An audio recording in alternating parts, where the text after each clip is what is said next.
My YouTube channel Amit tutorials. कल का मेरा एक टॉपिक था नरेशंस के ऊपर। इसमें कुछ कमेंट में कुछ स्टूडेंट लोग कमेंट किए हैं कि नरेशंस मुझे समझ में नहीं आया। बिल्कुल सही है, मैंने कल बताया था कि जिसको नरेशन समझ में नहीं आए उसको मुझे दोबारा कमेंट करे, मैं उसे रिप्लाई दूंगा। तो आज का मैं ये टॉपिक यही रहा कि कमेंट इस नरेशंस को पूरी तरह से क्लियर करना। तो चलिए मैं आपके टॉपिक पे जाता हूँ कि मैं कल बताया था आपको कि नरेशन दो तरह के होते हैं, डायरेक्ट और इनडायरेक्ट नरेशन। डायरेक्ट नरेशंस में reported verb and reported speech होता है। एक सेंटेंस होता है आपको मिलेगा, वो इसमें रिपोर्टेड और रिपोर्टेड दोनों स्पीच आता है। तो जैसे मैंने एक एग्जांपल आपको दे रहा हूँ कि Ram said I am writing a letter. तो राम शेड मैं आपको बताया था कल कि राम शेड जो है वो एक रिपोर्टेड वर्ब होगा और I am writing a letter वो एक रिपोर्टेड स्पीच होगा। तो yesterday I discussed in the class reported speech का जो सब्जेक्ट होता है वो रिपोर्टेड वर्ब के सब्जेक्ट के अनुसार चेंज होता है। मैंने आपको बार बार कल भी बताया था और आगे बता रहा हूँ कि the subject of the reported speech will be change to according to the subject of the reported verb. जैसे यहाँ पे राम एक लड़के का नाम है तो आई यहाँ पे जो है वो ही के अनुसार चेंज हो जाएगा। ही वाज, जैसे यहाँ पे होगा Ram said that he was writing a story. कैसे, मैं एग्जाम्पल दे रहा हूँ आपको। जैसे मैं आपको एक एग्जाम्पल दे के दिखा रहा हूँ। यहाँ पे देखिए दिया रहेगा Ram said I am writing a letter. तो ये आप चेंज करोगे, आप इसको इनडायरेक्ट में Ram said that he was writing a letter. ठीक है। तो दोस्तों यहाँ पर नोटिस करने एक चीज़ को कि यहाँ पे मैं आपको कल बताया था कि यहाँ पे ऑक्सिलरी वर्ब जो है वो बिल्कुल चेंज हो जाता है। जैसे इज आर एम जो होता है वॉज वेयर में चेंज हो जाता है, हैज़ हैव जो होता है वो हैड में चेंज हो जाता है, शैल को शुड में, कैन को कुड में, विल को वुड में, सब में चेंज कर देते हैं इसमें। ठीक है। और मैंने आपको ये भी बताया था कि प्रेजेंट इंडेफिनिट टेंस को पास्ट इंडेफिनिट टेंस में चेंज करते हैं। और बहुत लोगों को टेंस में दिक्कत हो रही होगी, इस वजह से वो क्या हो रहा है, नरेशन को नहीं समझ पा रहे होंगे। तो first you have to clear the tense. आप ये जानो कि प्रेजेंट इंडेफिनिट टेंस में क्या बोलता है। हमें ये बताता है कि प्रेजेंट इंडेफिनिट टेंस में वर्ब का फर्स्ट फॉर्म आता है और पास्ट इंडेफिनिट टेंस में वर्ब का सेकंड फॉर्म आता है। तो इसमें यहाँ पे ये बता रहा है कि प्रेजेंट इंडेफिनिट टेंस को हम पास्ट इंडेफिनिट टेंस में चेंज करेंगे और प्रेजेंट कंटिन्यूअस टेंस को पास्ट कंटिन्यूअस में चेंज करेंगे, प्रेजेंट परफेक्ट टेंस को पास्ट परफेक्ट में चेंज करेंगे। यहाँ पे टोटली रूल यहाँ पे ये आ रहा है इनडायरेक्ट स्पीच में चेंज करने के लिए। उसके बाद यहाँ पे मैंने आपको ये बताया था कि by inverted comma replacing the inverted comma या कोटेशन मार्क को हम लोग यहाँ रिप्लेस करके दैट का इस्तेमाल करते हैं डायरेक्ट स्पीच में। ठीक है। और उसके बाद मैंने आपको कुछ हैबिचुअल फैक्ट और क्या बोलते हैं आपको स्पोकन ट्रूथ या यूनिवर्सल ट्रूथ के बारे में बताया था कि अगर जिस सेंटेंस में यूनिवर्सल ट्रूथ हैबिचुअल फैक्ट हो उस वहाँ पे इनडायरेक्ट स्पीच में चेंज करने के लिए कोई नियम नहीं है, कोई रूल नहीं होता। इसमें एक एग्जांपल आपको दे रहा हूँ, फिर भी कल मैंने दिया था एग्जांपल, आज भी एक दे रहा हूँ। He said always speak the truth, always speak the truth. तो यहाँ पे होगा he said that always speak the truth.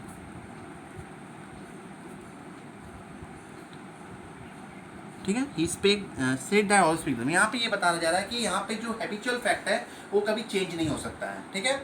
Number 3 point यहाँ पे ये बता रहा हूँ कि यहाँ नरेशंस के 5 सेंटेंस के बारे में डिस्कस करने वाला था मैं आज की।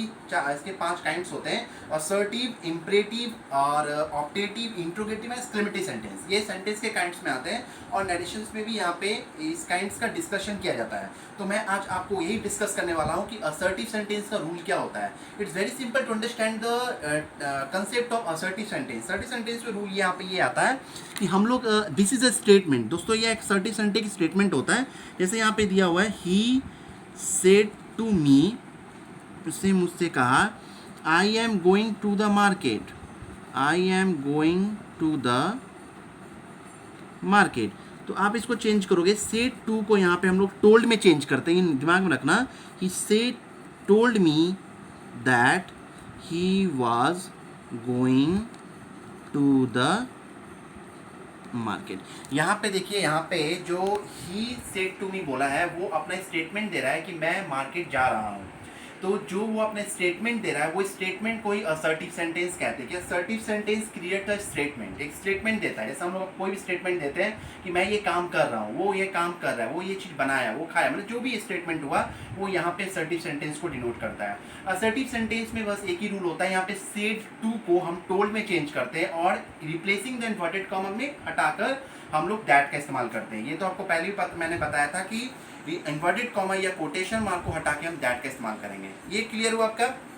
नंबर 2 टॉपिक पे हम चलेंगे आपका इम्परेटिव सेंटेंस।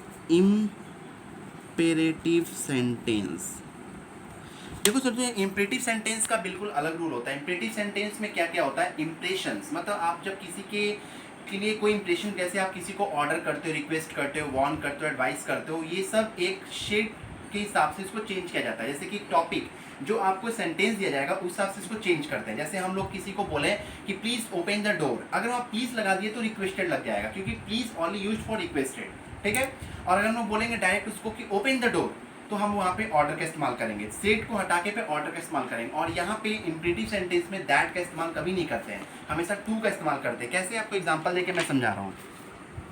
जैसे यहाँ पे दिया हुआ है he said open the door, यहाँ पे लिखो he ordered to open the door.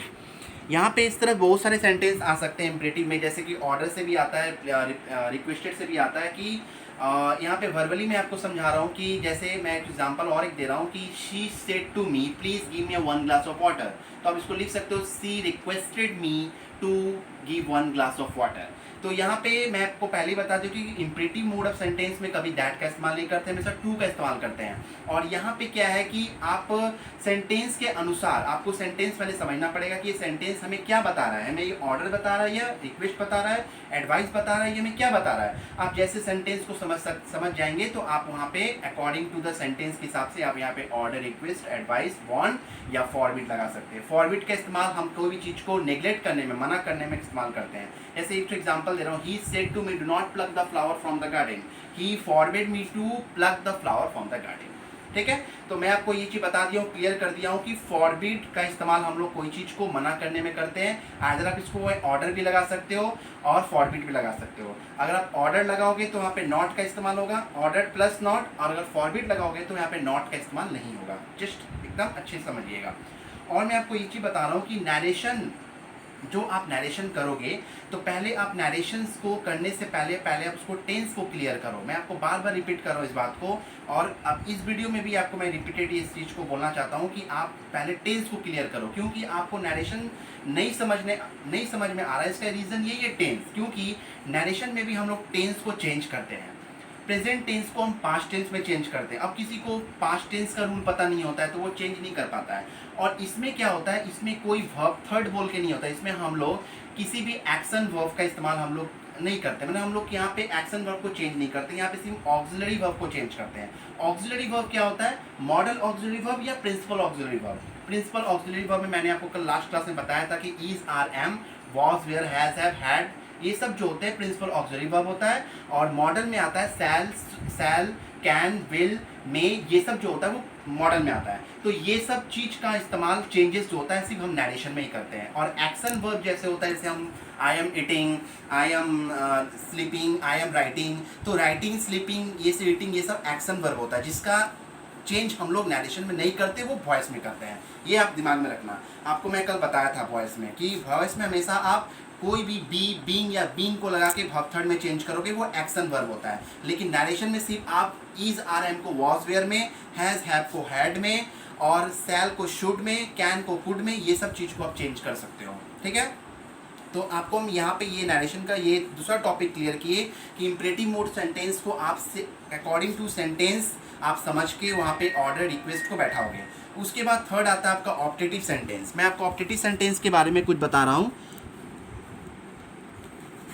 Optative sentence में हम लोग सेड को विश्ड और प्रेड में चेंज करते हैं, विश्ड और प्रेड में। जैसे एग्जांपल मैं आपको दे रहा हूँ, he said may God bless you, may God bless you. तो आप लिख सकते हो ही प्रेड, भी लिख सकते हो आप, he prayed that God might blessed me. ठीक है, तो यहाँ पे देखिए आपको मैं यहाँ पे डिस्कस कर दिया ऑप्टेटिव सेंटेंस के बारे में कि ऑप्टेटिव सेंटेंस में यहाँ पे आपका चेंज किया हुआ है सेड को विश्ड और प्रेड में। तो विश हम लोग क्या करते हैं, किसी को हम लोग विश करते हैं ना, जैसे हम किसी को बोलते हैं कि मे गॉड, जैसे हम बोल सकते हैं ना कि have a luck with you, या may God bless you. Pray भी करते हैं हम किसी के लिए, have a good luck with you. तो ये सब चीज़ में हम लोग विश और प्रे का इस्तेमाल करते हैं, ऑप्टेटिव सेंटेंस को बोलते हैं। अच्छा, आप लोग तो इंट्रोगेटिव सेंटेंस के बारे में जरूर पढ़े होंगे। इंट्रोगेटिव सेंटेंस आप बचपन से, आप स्टार्टिंग क्लासेस से पढ़ते आ रहे हो कि इंट्रोगेटिव का मतलब होता है इंट्रोगेशन। जहाँ पे इंट्रोगेशन का साइन लगता है वो इंट्रोगेटिव सेंटेंस कहलाता है। जैसे मैं आपको बोल रहा हूँ व्हाट इज़ योर नेम, तो व्हाट इज़ योर नेम आपका इंट्रोगेटिव सेंटेंस में आ गया। जहाँ पे WH वर्ड का इस्तेमाल करते हैं वो इंट्रोगेटिव सेंटेंस में आ जाता है। जैसे WH वर्ड में आता है what, why, when, how, where, which, ये सब चीज़ का इस्तेमाल, हु, ये सब चीज़ का इस्तेमाल हम लोग इंट्रोगेटिव सेंटेंस में करते हैं। तो यहाँ पे आपका यही चीज़ होगा, लेकिन इसका रूल बिल्कुल अलग होता है इंट्रोगेटिव सेंटेंस का, वो मैं आपको बाद में बताऊंगा। पहले आपको यहाँ पे ये चीज़ को मैं क्लियर कर रहा हूँ कि नरेशंस को आपको अगर जानना है, अच्छे से समझना है, तो पहले आप उसको अच्छे से, पहले नरेशंस के डायरेक्ट और इनडायरेक्ट को समझिए। कि डायरेक्ट नरेशन में हमें ये बताया गया कि रिपोर्टेड वर्ब और रिपोर्टेड स्पीच क्या होता है। रिपोर्टेड वर्ब मैं आपको पहले फिर से रिपीट कर रहा हूँ कि जो सेंटेंस का पहला वर्ड होता है, जैसे कि यहाँ पे दिया राम शेड, जैसे कि सब्जेक्ट के साथ, सब्जेक्ट ने मतलब कि स्पीकर ने कुछ कहा, ठीक है, स्पीकर ने कुछ कहा, मैंने स्पीकर सेड समथिंग, ओके, जब यहाँ पे स्पीकर सेड समथिंग तो उसको हम लोग रिपोर्टेड वर्ब कहते हैं। एंड स्पीकर ने क्या कहा, what speaker said something, speaker ने क्या कहा, उसको हम रिपोर्टेड स्पीच कहते हैं। ये आपको हम इसलिए बता दिए क्यों, स्पीकर जैसे कहा राम शेड, राम ने कहा, तो ये रिपोर्टेड वर्ब हो गया। और राम ने क्या कहा कि I am going to market, मैं मार्केट जा रहा हूँ, तो ये रिपोर्टेड स्पीच हो गया।